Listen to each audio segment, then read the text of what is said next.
So let's start with a look at the system here. And system may seem like a strange word, but I think once I talk about it a little bit, you understand why I call it that. And it starts with the rifle. And here I've got the Rocky Mountain rifle and the 6.5 Creedmoor. And I had the boys at Core Lanes build me this as a long range rifle. On top of that, we've got the Zeiss HD5. It's a 3-15 with a Rapid Z 800 in it. And for bullet, anyone who knows me knows I'm a huge fan of the monometals like the GMX. Now, one of the limiting factors with the monometals is that they need high impact velocities around 2,000 feet per second. And that's not always possible when you're shooting long range. So in this case, what I'm shooting is 129 grain SST. It works good at lower impact velocities, and equally important, it's got a real high ballistic coefficient. Now, the great thing about the Rapid Z 800 is that each one of the secondary hash marks is yardage indicated. A lot of the ballistic reticles, you have secondary reticles, but they can represent any yardage. In this case, number 5 means 500, number 6 means 600. So there's absolutely nothing to remember. And they can be adjusted for your individual load, or even if you change cartridges, all you do is tweak the magnification a bit. Now, the other great thing about it is, people always say, well, I have to be stuck on that one magnification. And that's not really the case. Your primary reticle is 0 to 200 yards, and it doesn't change 0. So we get up close, we can dial all the way down to 3 power and still know we have that 200 yard 0. It's only when we start using those secondary long range reticles that magnification becomes important. And the great thing is the Zeiss calculator does all of this for you and tells you exactly what magnification you need to be at. Let's take a quick look at it here. So you'll find the Rapid Z calculator on the Zeiss website. And we go there, we just have to enter in a few variables. First, what kind of scope we have, whether we're shooting factory ammo, and we can also choose hand loads on here, and it allows you to input your BC, muzzle velocity, things like that. But if you're using factory ammo, it's got a super long list of them, and it lists all the variables for you. Put in our altitude, our temperature, and what reticle we're using. Now, we can also go to the advanced settings. And what that allows us to do is, change our sight and distance if we want, put in our actual muzzle velocity. And I know for this gun that I'm shooting 2,810 feet per second because I've run it through the chronograph. After all that's input, it's just a simple matter of pushing submit data. And it gives you your optimum magnification. In this case, it's 11.5. Now, the great thing is, if I go hunting somewhere like Kyrgyzstan or somewhere like that where the elevation is going to really change, all I need to do is input the new elevation, submit my data, and I'll get a new magnification setting. And same thing if I decide to change loads or even change rifles I put this on. It's just a matter of going back to the calculator and having it recalculated for me. Okay, all we need to do now is go do some shooting.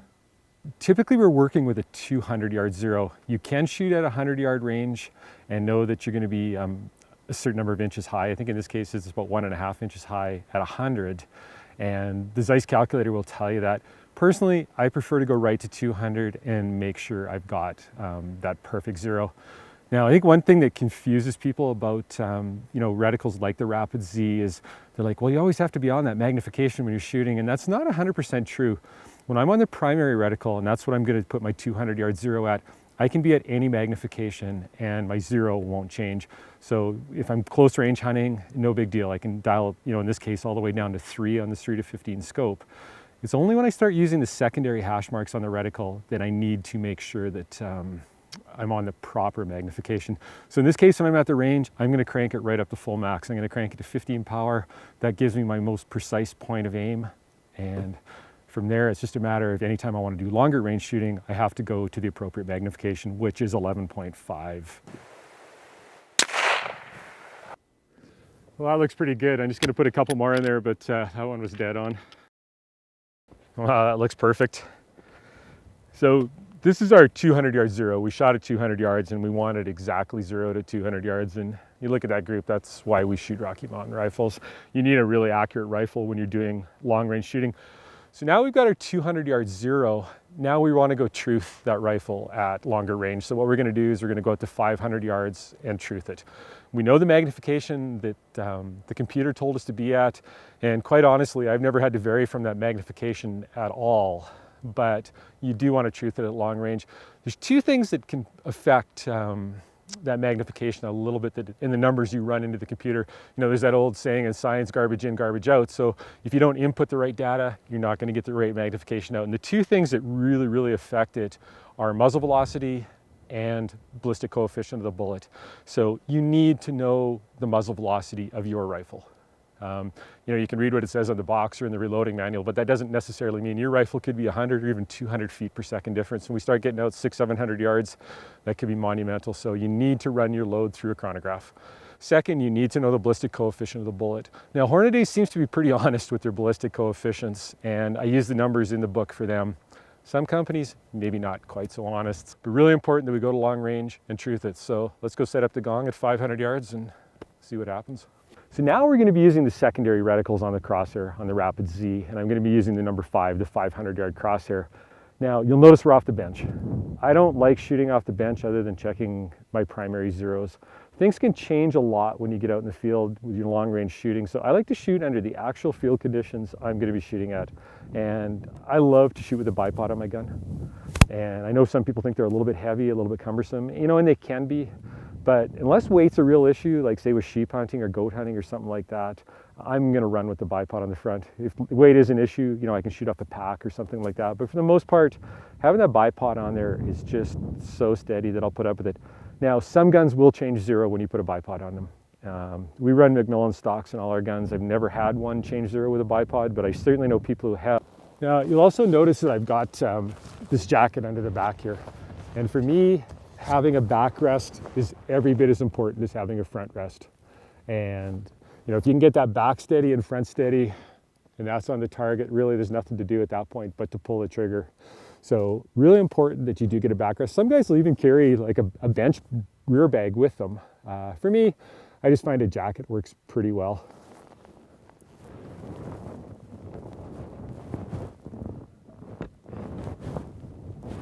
You'll notice my shooting position here too.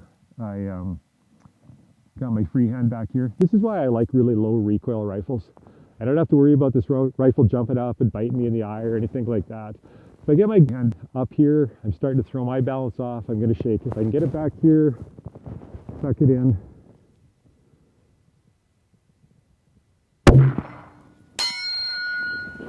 Well, that looks pretty good.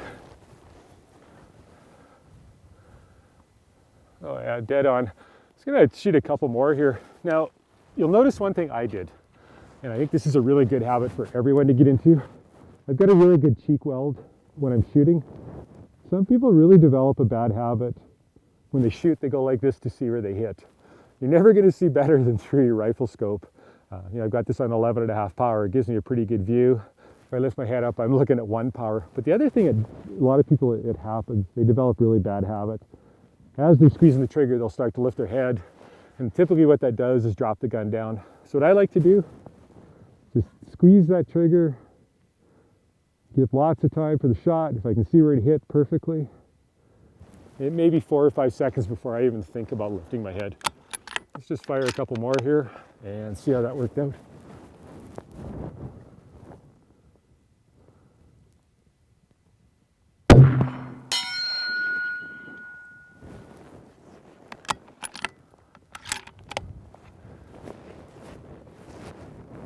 Just really take your time with your breathing.